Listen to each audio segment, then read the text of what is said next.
Évolution des opérations financières de l'État congolais à fin octobre 2025. Les précisions vous seront données au cours de cette édition. Mesdames et messieurs, bienvenue à tous dans votre magazine Zoom Eco Live, consacré essentiellement à l'actualité économique. Alors, avant d'entamer avec les rubriques, je vous propose de suivre les nouvelles en bref et on se retrouve tout juste après pour la continuité. La République démocratique du Congo a contracté de nouveaux engagements extérieurs chiffrés à 1,390 milliards de dollars américains au cours du deuxième trimestre 2025. C'est ce qui ressort du bulletin trimestriel de la dette publique publié par la Direction générale de la dette publique du 27 octobre 2025. Selon ce document officiel, ces nouveaux engagements proviennent essentiellement de la Banque mondiale à travers l'Association internationale de développement, principal partenaire financier du pays. Le prêt accordé visant à soutenir plusieurs secteurs stratégiques dont les finances publiques, les infrastructures et la résilience climatique. Plus de détails sur Zoom-Copanet.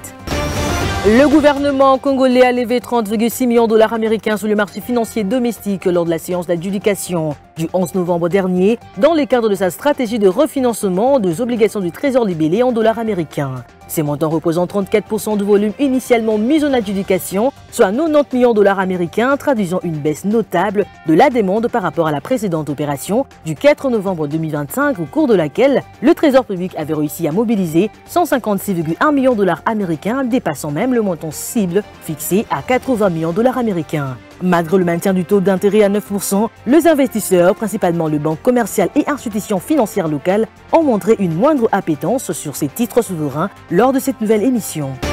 Entre janvier et octobre 2025, le régime financier de la République démocratique du Congo a mobilisé 23 294 milliards de francs congolais, soit plus de 8 milliards de dollars américains au taux budgétaire moyen de 2858 francs congolais le dollar, dépassant légèrement le prévision fixé à 23 289 milliards de francs congolais. D'après un communiqué du ministère des Finances, ces résultats traduisent non seulement une discipline budgétaire renforcée, mais aussi l'efficacité de réformes engagées ces dernières années dans la gestion de finances publiques. Sous la houlette du ministre des Finances Doudou Fouambali Koundé Libotaï, la stratégie de mobilisation de recettes apporte ses fruits. Plus de détails sur Zoom-Copanet.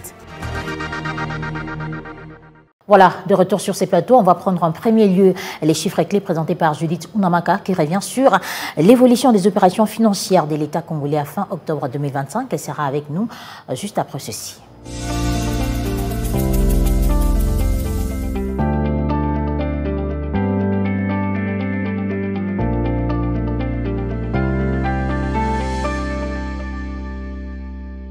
Judith Unamaka, bienvenue. Merci Juvette. Pour commencer, dites-nous comment se comportent les taux d'échange en RDC actuellement. Voilà, concernant la réactualisation du taux de change en RDC, commençons par réactualiser le taux de la Banque centrale où 1 dollar revient à 2193 francs congolais, un franc CFA se change à 3,87 centimes et 1 euro vaut 2540 francs congolais. Maintenant, prenons le cas du marché parallèle, nous avons pointé particulièrement à Sanef et dans ce lieu, 1 dollar revient à 2200 francs, un franc CFA se change à 3,00 centimes et 1 euro s'atterre à 2300 francs congolais. Parlons à présent de l'évolution des opérations financières de l'État congolais. Quelle a été l'évolution des recettes publiques à fin octobre 2025 et qu'en est-il de la contribution? Voilà, l'évolution des recettes publiques au courant de la fin du mois d'octobre 2025, ils ont été à hauteur de 1730,01 milliards de francs congolais des ressources collectées. Voilà, 1296,7 milliards de francs congolais ont été collectés par les régies financières, représentant 67,9% de leurs prévisions mensuelles. Concernant la contribution de chacune des régies financières, notons que la Direction générale des recettes administratives et domaniales de participation ont contribué à hauteur de 15%. La DGDA, en sigle, la Direction générale des douanes et accises, ont contribué à hauteur de 37% et la Direction générale des impôts a contribué à hauteur de 48% au courant de cette période. Que dire justement des dépenses publiques au cours de cette même période? Concernant les dépenses publiques, ils se sont chiffrés à hauteur de 2420,0 milliards de francs congolais, soit 90,5% des prévisions retenues dans le plan de trésorerie de l'État congolais au courant de cette échéance. Voilà les différentes rubriques qui ont obtenu quelque chose dans cette enveloppe. Il y a les salaires des agents et fonctionnaires de l'État, les frais de fonctionnement des institutions et ministères, et on va finir avec les rétrocessions. Merci à vous Judith pour toutes ces précisions. C'était un plaisir, Juvette. Les dossiers du jour avec Ada Sagras qui nous parle des travaux de la retraite de réflexion destinée à élaborer les plans stratégiques 2026-2031 lancés par la BCC. Elle sera avec nous dans quelques instants.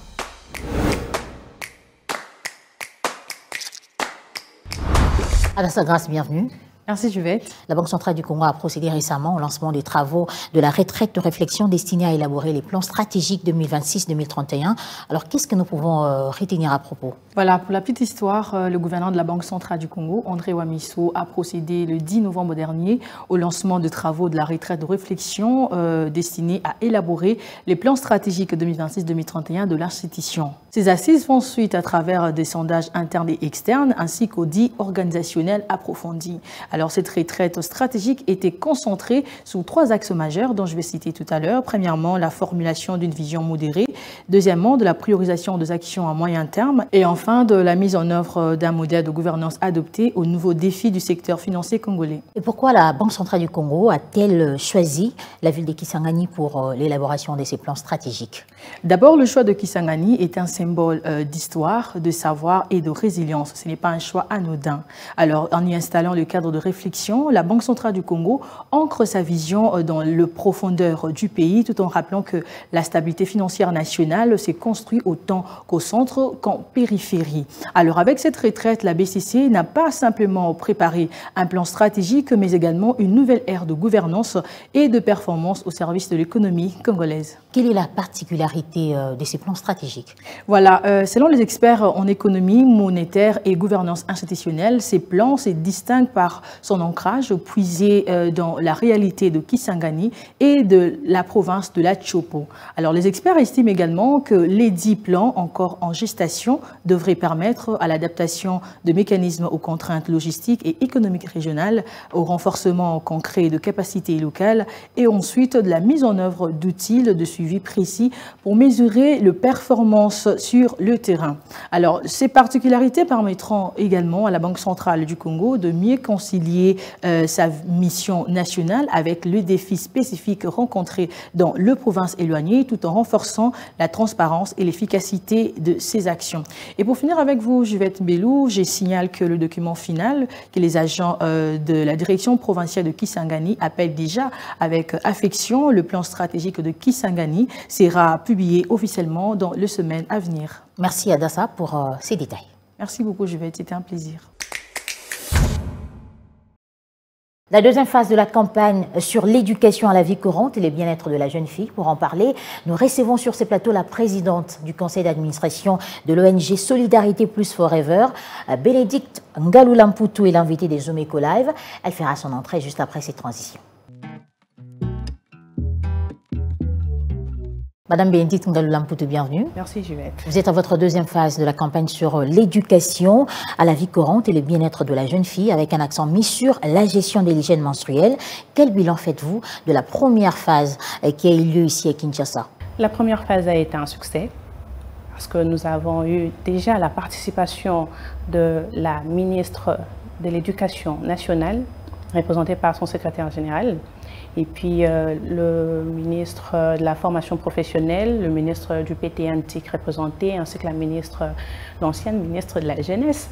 Et elle avait préparé l'activité. Et puis nous avons eu la participation de plus ou moins 500 jeunes filles qui ont vraiment compris l'intérêt de cette activité. Vous vous projetez également pour la deuxième phase dans le Haut-Katanga. Qu'est-ce qui motive le choix de cette province? Après Kinshasa, nous avons reçu l'appel du Haut-Katanga qui nous a sollicité pour organiser la même activité dans le Haut-Katanga, vu l'intérêt de cet événement. C'est ce qui constitue notre motivation. Alors, combien de filles et élèves sont attendus à cette activité? Contrairement à Kinshasa, où nous avons eu la participation de 500 jeunes filles, et dans le Haut-Katanga, nous aurons la participation de 1200 jeunes filles élèves.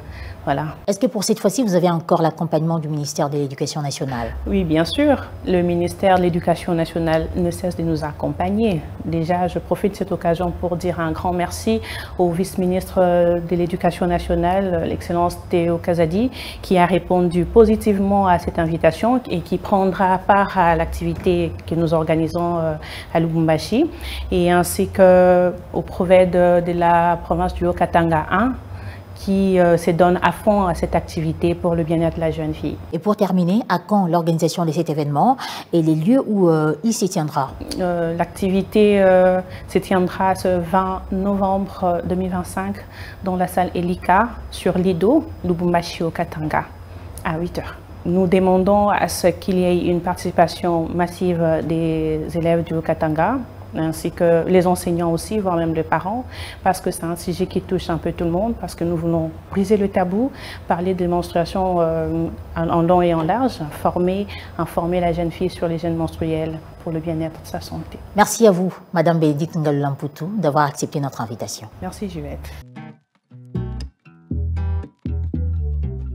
Poursuivons ce magazine avec cette information, les travaux de l'atelier du lancement du projet sur la mise en œuvre du portail d'information commerciale PIC et le renforcement des capacités du comité national de la mise en œuvre de l'accord sur la facilité des échanges, CNFE, ont été clôturés récemment à Kinshasa. La République démocratique du Congo a lancé ce portail d'information commerciale PIC avec l'appui de la Conférence des Nations Unies sur les commerces et le développement, CNUCED, dont les experts ont outillé pendant 5 jours les membres du comité national de la mise en œuvre de l'accord sur la facilitation des échanges de l'organisation avec ses 4 piliers, notamment la transparence, la simplification, l'harmonisation et la digitalisation dans les opérations commerciales.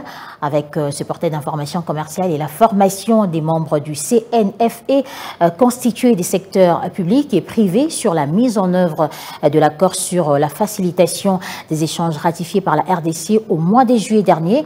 Le pays s'est mis désormais en règle avec les exigences de l'Organisation mondiale du commerce et renforce ainsi son intégration dans le commerce international et ce, comme un acteur majeur, a déclaré Jules Mbouilumbo, secrétaire général du commerce extérieur au nom du ministre Julien Paluku. Suivez-moi tout le jour à travers Zoom Wende sur Zoom Eco Live. Abonnez-vous sur notre chaîne YouTube. Zoom Eco Live, la référence de l'actualité économique en RDC. Mesdames et messieurs, place à présent à la rubrique Zoom Windy avec Naomi Kandé qui nous amène faire un tour au marché Gambela pour avoir les prix des produits surgelés. Je vous propose de suivre ces condensés que nous propose la régie.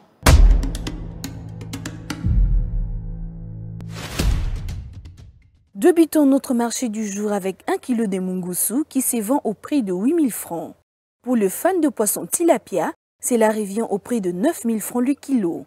Toujours au même endroit, on trouve les malois qui coûtent 11 000 francs le kilo. Pour ceux qui aiment consommer les malangois, cela est fixé actuellement à 8 500 francs au marché de Gambela. Toujours au même endroit, on trouve 1 kg de croupion, communément appelé dindon, qui revient au prix de 8 000 francs. Zoom Wende a également pensé aux consommateurs de côtelettes de mipandi qui se vend au prix de 13 000 francs congolais par kilo. Le pied de porc, connu sous le nom de makoso, revient au prix de 7 500 francs le kilo. Le poisson chinchard, connu sous le nom de mpiodi en lingala, se vend au prix de 7 500 francs pour 1 kilo de 20+. 1 kilo de 25+, se vend à 10 000 francs. Dans ces mêmes marchés des Gambela, le poulet nu revient à 10 000 francs. Terminons ces marchés avec 1 kg de maboumou qui se vend actuellement à 10 000 francs congolais.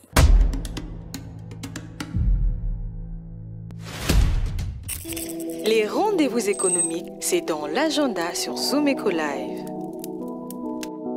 Abonnez-vous sur notre chaîne YouTube.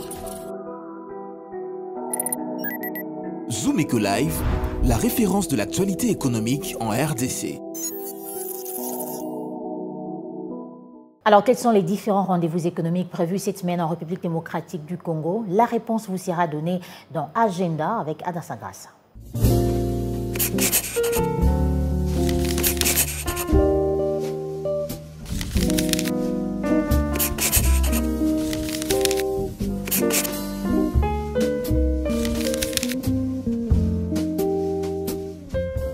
Bienvenue à l'agenda, voici les rendez-vous économiques.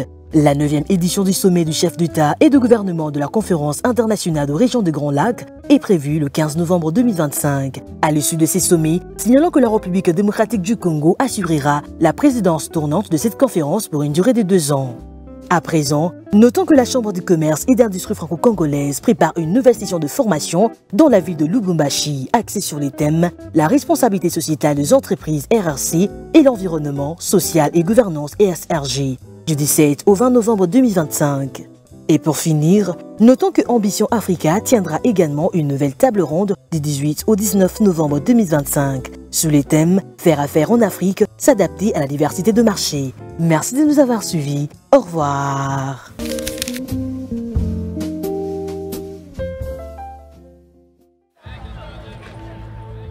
C'est art de se tirer d'affaire, de faire face à la crise, de bricoler, de trouver des solutions avec ce qu'on a sous la main. Un art dans lequel les Congolais ont développé un savoir-faire particulier. Article 15. Débrouillez-vous pour vivre. Pour cette nouvelle édition des Zoom Eco Live, article 15 nous retrace le parcours de Oscar Matezolo. Il est dans l'agriculture pastorale. Il a accepté de partager son expérience avec nous dans ce reportage réalisé par Junior Bolamba. Débrouillard jamais, jamais, jamais. Débrouillard jamais, jamais, jamais. Débrouillard jamais.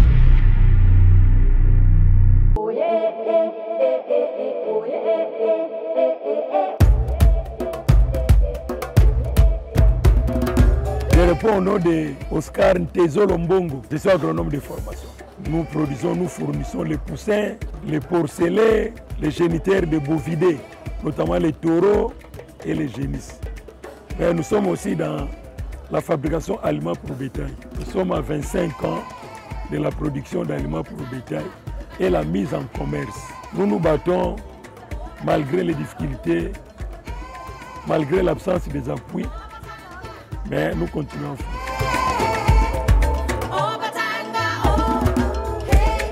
L'avantage de ce que j'ai fait, ça m'aide à soutenir les études de mes enfants. Et d'ailleurs, moi-même aussi, je suis étudiant. Donc, je paye les frais académiques. C'est ça le premier avantage. Le deuxième avantage, ça me donne l'occasion d'être connu. Peut-être un jour, quand je mourrai, les cercueils seront achetés par les producteurs agricoles et beaucoup d'autres avantages encore. Nous contribuons au développement de ces pays. Sans nous, vous manquerez les œufs produits localement.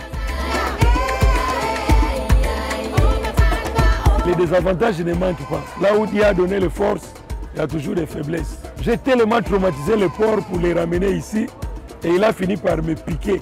Mais heureusement, dans l'Antagidjin, la mine côté pénaté sont parmi les désavantages. Il y a eu aussi des producteurs agricoles qui sont morts par une mauvaise utilisation de la machette.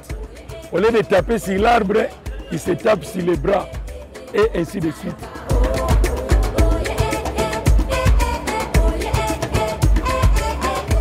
La population, nous leur demandons de consommer les produits agricoles produits sur place. Là, du moins, ils ont confiance que nous sommes leurs frères congolais. Nous pouvons produire des produits qui peuvent satisfaire aux besoins des Congolais. Contrairement aux produits qui viennent d'ailleurs, où on ne connaît pas la traçabilité, on ne connaît pas la technologie utilisée, on ne connaît pas ceci, on ne connaît pas cela. Nous encourageons les parents d'envoyer les enfants dans l'enseignement technique agricole et voir aussi dans l'enseignement agronomique. Et peut-être aussi que les enfants puissent pousser plus loin, devenir des docteurs en sciences agronomiques.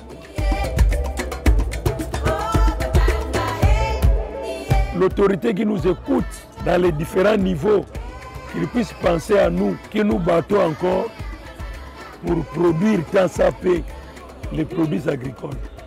Puisque ce n'est pas facile, surtout avec toute la concurrence actuelle. Le monde est devenu un village planétaire. Ce que nous produisons ici, ailleurs on le produit aussi. Mais il faut que le gouvernement puisse nous soutenir pour que nous puissions produire à des coûts bas, afin que nous puissions faire face aux produits qui viennent de l'extérieur ou encore de la région, c'est-à-dire des pays voisins.